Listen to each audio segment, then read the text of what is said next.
প্রিয় ভাইয়েরা আমার, এই প্রসঙ্গে কথা বলে আমি একটি ভিন্ন প্রসঙ্গে আজকে যেতে চাই। সেটি হলো এই, আমার মা বোনদের জন্য যেটা খুব বেশি প্রয়োজন,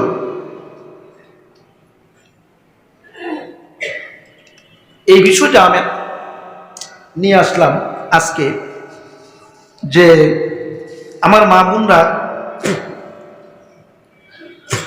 আজকে অবহেলিত, আমার মা বোনেরা আজ নিন্দিত, আমার মা বোনেরা আজ লজ্জিত। যেই পরিমাণ অবজ্ঞা আমার মা এবং বোনেরা হচ্ছেন, যেই পরিমাণ মানসিক বিপদগ্রস্ত হচ্ছেন, যেই পরিমাণ মান সম্মান ইজ্জত মাটির সাথে মিশিয়ে দিচ্ছেন, এ থেকে উত্তরণের রাস্তাটা কি? ইসলামকে প্রশ্ন করি, আল্লাহকে প্রশ্ন করি, ভাই একটু ফ্যানটা দেন, আল্লাহকে প্রশ্ন করি যে আল্লাহ, আমরা না মুসলমান, তুমি না আমাদেরকে সম্মানিত করেছো, তাহলে আজকে তুমি না আমাকে জোড়ায় জোড়া তৈরি করেছো। আল্লাহ তো বলেছেন ওমা খালাকতুল ইনসানা জাওজান, আল্লাহ বলেছেন আমি তোমাকে জোড়ায় জোড়ায় তৈরি করেছি।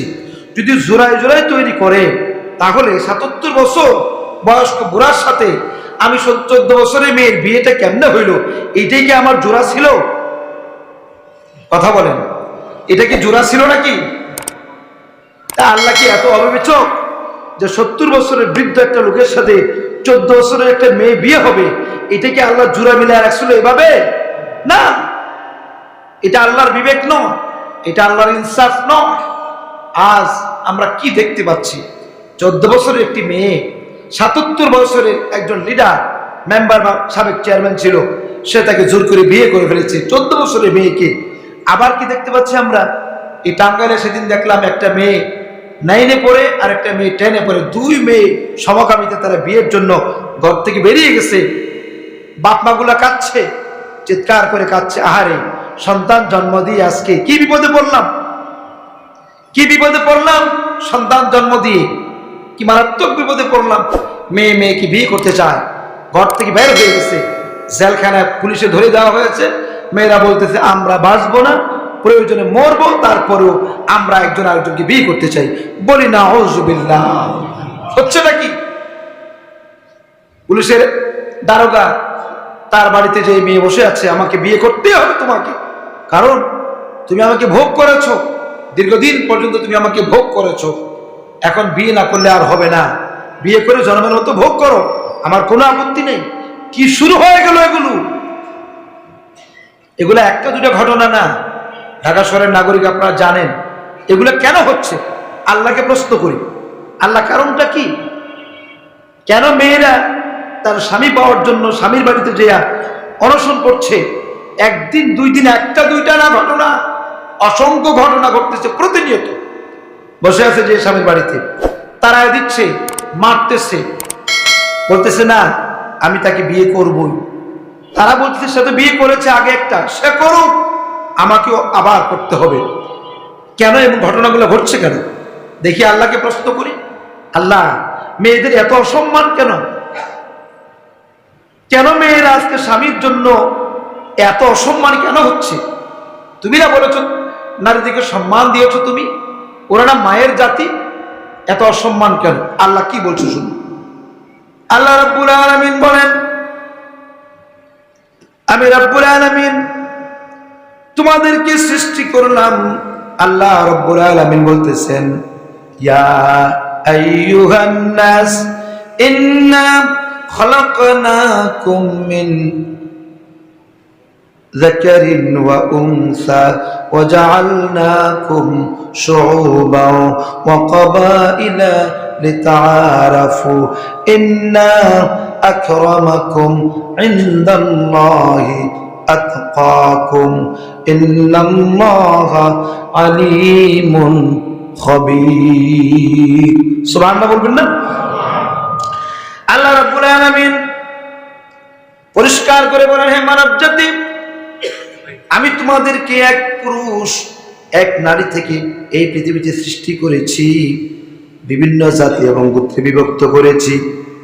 যাতে তোমরা পরস্পর পরস্পরের জন্য পরিচিত হতে পারো। আর আমার কাছে সম্মানিত হলো তোমাদের মধ্যে যার অন্তরের মধ্যে আল্লাহর ভয় সব থেকে বেশি আসে।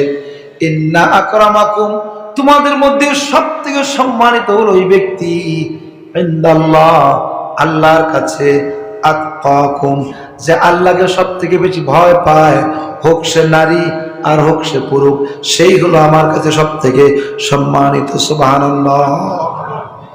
আল্লাহ পাক বলছেন, আল্লাহ এখানে আলাদা করেন নাই নারী না পুরুষ, আলাদা করেন নাই, বলছে আমার কাছে সব থেকে সম্মানিত হলো যার অন্তরে আল্লাহর ভয় সব থেকে বেশি আছে। সুবহানাল্লাহ। এখন প্রশ্ন হলো যে এই অপমানজনক অবস্থা হওয়ার কারণটা কি? এর কারণটা সম্পর্কে আল্লাহকে প্রশ্ন করি। আল্লাহ কি বলছে দেখুন। আল্লাহ পাক রব্বুল আলামিন বলেন, ওয়াকারনা ফি বুয়ুতিকুন্না ওয়ালা তাবাররাজনা তাবাররুজাল জাহিলিয়াতিল উলা।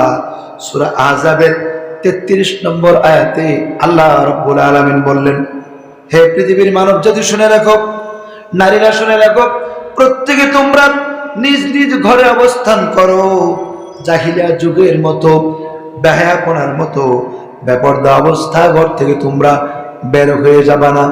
এটা আল্লাহর হুকুম। আল্লাহ বলছে যে তোমরা ঘরে অবস্থান করো। ইসলাম বলছে নারীরা তোমরা তোমাদের প্রয়োজন সারো আর ঘরে তোমরা অবস্থান করো।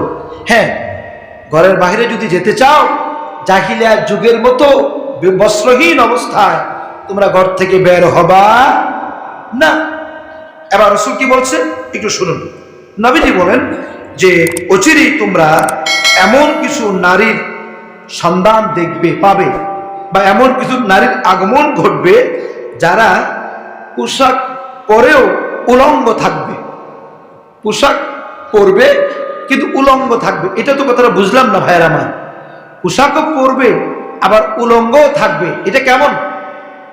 রাসূল বলেন যে এদের মাথার উপরে উটের মতো, উটের পিঠের মতো জুটি থাকবে, আর তোমরা তাদেরকে অভিশাপ করবে যেহেতু তারা হলো অভিশপ্ত। নাউজুবিল্লাহ বলুন। এখন আমাদের সমাজে মা বোনেরা যারা আছে, যারা ইজ্জত সম্ভ্রম ধ্বংস হয়ে যাচ্ছে, মূল কারণ খুঁজে পেয়েছি আমি একটাই, যে তারা পর্দা থেকে সম্পূর্ণ দূরে সরে পড়েছে। ঠিক না? কি ইমাম সাহেবের মেয়ে কি, হাজী সাহেবের মেয়ে কি, গাজী সাহেবের মেয়ে কি, ইমাম সাহেবের পুত্রবধূ, হাজী সাহেবের পুত্রবধূ, এমনকি একেবারে খাস মারাত্মক হাজী মাত্র হজ করে আসছে, তার মেয়ে কি, সবাই বস্ত্রহীন হয়ে যাচ্ছে। সবাই তারা একেবারে নির্লজ্জ অবস্থায় তারা পর্দাহীন হয়ে যাচ্ছে। মনে রাখবেন আল্লাহর হুকুম হলো, আল্লাহ পাক বলেছেন, ওমান কানা আমিনান ওয়ামান দাখালা কানা আমিনান। এই কাবায় যারা প্রবেশ করলো তার নিরাপত্তা দেওয়ার দায়িত্ব, পরিপূর্ণ দায়িত্ব আল্লাহর উপর পড়ে যায়। আর আল্লাহর হুকুম যদি কোনো বান্দি বা বান্দা পালন করে, এর নিরাপত্তা দেওয়ার দায়িত্ব আল্লাহ পাক নিজে গ্রহণ করেন। আর আমাদের সমাজে এটা হচ্ছেটা কি? আমি আমার মুসলিম ভাইদেরকে করজোর অনুরোধ করে বলছি, আমার কোনো কথা কষ্ট আপনারা পাবেন না। এই জন্যই পাবেন না যেহেতু একেবারে কোরআন, একেবারে আল্লাহর সরাসরি কোরআন। এই যে রাস্তাঘাটে যে মা বোন দেখতে পাই, আমাদের যুব চরিত্র ধ্বংসের জন্য একমাত্র দায়ী আমার বোনেরা, আমার মেয়েরা। আর সবার আগে ধরবে এই মেয়ের মাকে আর এই মেয়ের আব্বাকে আল্লাহ পাক ধরবে। মনে রাখবেন, আপনি নামাজ পড়তে পড়তে কপালে কর হয়ে গেছে আপনার মেয়েটাকে আপনি ছেড়ে দিয়েছেন পর্দাহীন অবস্থা, রাস্তাঘাটে বের হতে পারি না, শরম লজ্জায় একেবারে মুখ ঢাকতে হয়। কি নির্লজ্জ মারাত্মক হাজী সাহেব, মারাত্মক হাজির পাজির মেয়ে রাস্তা চলাফেরা করে একেবারে নগ্ন, কাপড় চোপড় নাই বললেই চলে। এই অবস্থা রাসূল বলেছেন, এদেরকে দেখলে থুতু ফেলাও, এ সমস্ত মেয়েদেরকে দেখলে বাম পাশে থুতু দাও, এদের গায়ে থুতু দাও, এরা হলো শয়তানের উত্তরসূরি। আর এদের মা বাপকে প্রস্রাব নিক্ষেপ করো। যে সমস্ত মা বাপরা মেয়েদেরকে বেপরদা রাস্তায় ছেড়ে দেয়, এদের নামাজ, এদের হজ, এদের কোরবানি কিচ্ছু আল্লাহর দরবারে কবুল হবে না। এগুলো শুধু নাটক, শুধুমাত্র নাটক, আল্লাহর সাথে পায়তারা করা ছাড়া আর কিচ্ছু না। রাসূলের হাদিস। আজ মেয়েদের কারণে যুবকদের চরিত্র সব ধ্বংস হয়ে যাচ্ছে। আপনার মেয়েকে, সুন্দরী মেয়েটাকে আপনি পর্দা করুন, বুরকা কিনে দিন। হ্যাঁ, আপনি বলতে পারেন যে হুজুর এখন তো পস্কো আটার যেগুলো ধা ব্যবসা হচ্ছে সেখানে তো বুরকা পরে যায়। আরে আশ্চর্য কথা, কে কি অন্যায় করলো সেটা তো আপনার দেখার বিষয় নয়, ঠিক কিনা? আপনি আপনার বাসায় আমাকে দাওয়াত করেছেন, আমার বাসায় আপনাকে দাওয়াত করেছি, আমি শরবত দিলাম, এই শরবতের মধ্যে এক ফোঁটা মদ দিয়ে দিলাম, এই জন্য কি আপনি দায়ী? আমি দায়ী এই জন্য, আল্লাহ আমাকে ধরবে, এই জন্য আপনি দায়ী নন। আপনি খেয়ে ফেলেছেন, আপনি জানেন না, আপনি গায়েব জানেন না। বুরকা পরে যারা অন্যায় করে সেটা করুক, তার বিষয়। আমার মেয়ে তো বুরকা পরে অন্যায় করবে না, ঠিক কিনা? আমি আল্লাহর হুকুম পালন করছি। এই রমজানের আগে আমি অনুরোধ করি আমার আব্বাদেরকে, আমার মাদেরকে বলি, কি মারাত্মক পর্দা শুরু হয়েছে আমার দেশে। মা বুড়া মানুষ, 50 বছর বয়স, কালো কাপড় দিয়ে প্যাকেট করে ফেলা হয়েছে, আর মেয়েটার বয়স 18 বছরের যুবতী মেয়ে, তাকে কাপড় চোপড় খুলে ফেলা হয়েছে, ঠিক কিনা? এই জঘন্যতম উপহাস ইসলামের সাথে যারা করছে, এদের বিচার আদালতে আখিরাতে অবশ্যই হবে। এই রমজানুল মুবারক কেনাকাটা করতে যাব মার্কেটে, কেনাকাটা করা যায় না, আলেমরা তো যেতে পারেই না, নির্লজ্জ অবস্থা। এই সিয়াম কোনো উপকার হবে না, এই রোজা রাখার কোনো লাভ নেই। মা বোনদেরকে বলি, আমার আব্বাদেরকে বলি, বাবারা আল্লাহর রাস্তে আজকে সাবধান করুন আপনার স্ত্রীকে, আপনার মেয়েকে, আপনার পুত্রবধূকে সাবধান করুন। রমজানে যদি বাহিরে যেতেই হয়, সব সময়ের জন্যই বাহিরে যদি যেতেই হয়, 100% পর্দা মেনটেন করে আমরা বাহিরে যাব, বলি ইনশাআল্লাহ।